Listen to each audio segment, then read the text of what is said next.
نحمده ونصلي على رسوله الكريم اللهم صل على سیدنا محمد وعلى آل سیدنا محمد وبارک وسلم۔ صلح حدیبیہ اور ابو جندل اور ابو بصیر کا قصہ۔ سن 2 ہجری میں حضور اقدس صلی اللہ علیہ وسلم عمرے کے ارادے سے مکہ تشریف لے جا رہے تھے۔ کفار مکہ کو اس کی خبر ہوئی اور وہ اس خبر کو اپنی ذلت سمجھے، اس لیے مزاحمت کی اور حدیبیہ میں آپ صلی اللہ علیہ وسلم کو روکنا پڑا۔ جان نثار صحابہ تھے جو حضور صلی اللہ علیہ وسلم پر جان قربان کرنا فخر سمجھتے تھے، لڑنے کو تیار ہو گئے، مگر حضور صلی اللہ علیہ وسلم نے مکہ والوں کی خاطر سے لڑنے کا ارادہ نہیں فرمایا اور صلح کی کوشش کی، اور باوجود صحابہ کی لڑائی پر مستعدی اور بہادری کے، حضور اکرم صلی اللہ علیہ وسلم نے کفار کی اس قدر رعایت فرمائی کہ ان کی ہر شرط کو قبول فرما لیا۔ صحابہ کو اس طرح دب کر صلح کرنا بہت ہی ناگوارا تھا، مگر حضور صلی اللہ علیہ وسلم کے ارشاد کے سامنے کیا ہو سکتا تھا کہ جان نثار تھے اور فرما بردار، اس لیے حضرت عمر جیسے بہادروں کو بھی دبنا پڑا۔ صلح میں جو شرطیں طے ہوئیں، ان شرطوں میں ایک یہ بھی تھی کہ کافروں میں سے جو شخص اسلام لائے اور ہجرت کرے، مسلمان اس کو مکہ واپس کر دیں، اور مسلمانوں میں سے خدا نہ خواستہ اگر کوئی شخص مرتد ہو کر چلا آئے تو وہ واپس نہ کیا جائے۔ یہ صلح نامہ ابھی تک پورا لکھا بھی نہیں گیا تھا کہ حضرت ابو جندل رضی اللہ عنہ ایک صحابی تھے جو اسلام لانے کی وجہ سے طرح طرح کی تکلیفیں برداشت کر رہے تھے اور زنجیروں میں باندھے ہوئے تھے۔ اسی حالت میں گرتے پڑتے مسلمانوں کے لشکر میں امید پر پہنچے کہ ان لوگوں کی حمایت میں جا کر اس مصیبت سے چھٹکارا پاؤں گا۔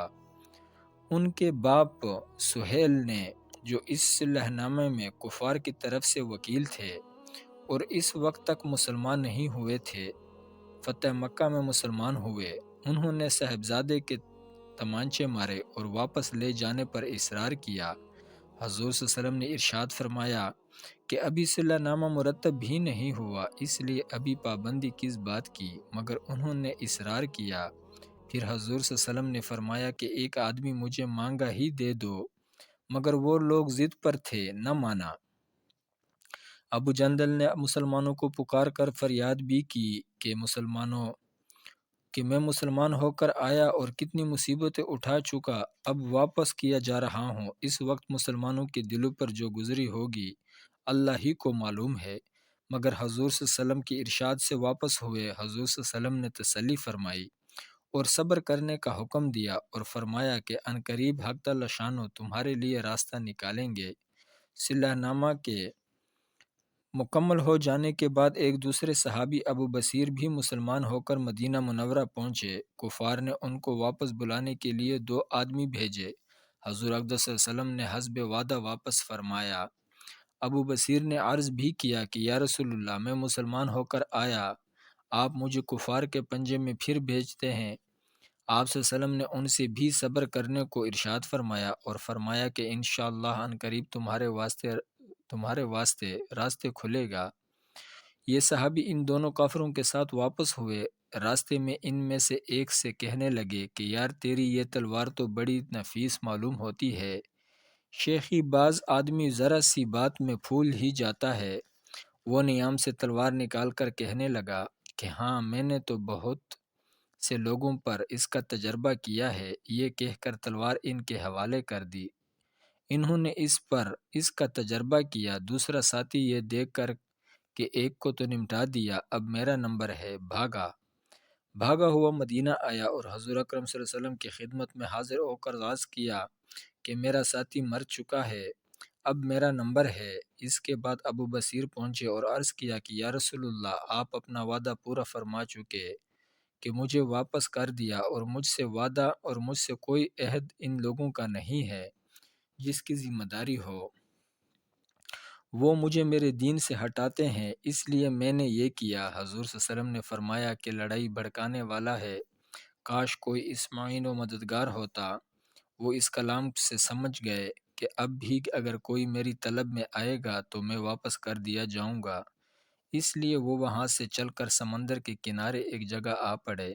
مکہ والوں کو اس قصے کا حال معلوم ہوا تو ابو جندل بھی، جن کا قصہ پہلے گزر چکا، پہنچ گئے۔ اسی طرح جو شخص مسلمان ہوتا وہ ان کے ساتھ جا ملتا۔ چند روز میں یہ ایک مختصر سی جماعت ہو گئی۔ جنگل میں جہاں نہ کھانے کا کوئی انتظام، نہ وہاں باغات اور آبادیاں، اس لیے ان لوگوں پر جو گزری ہوگی وہ تو اللہ ہی کو معلوم ہے۔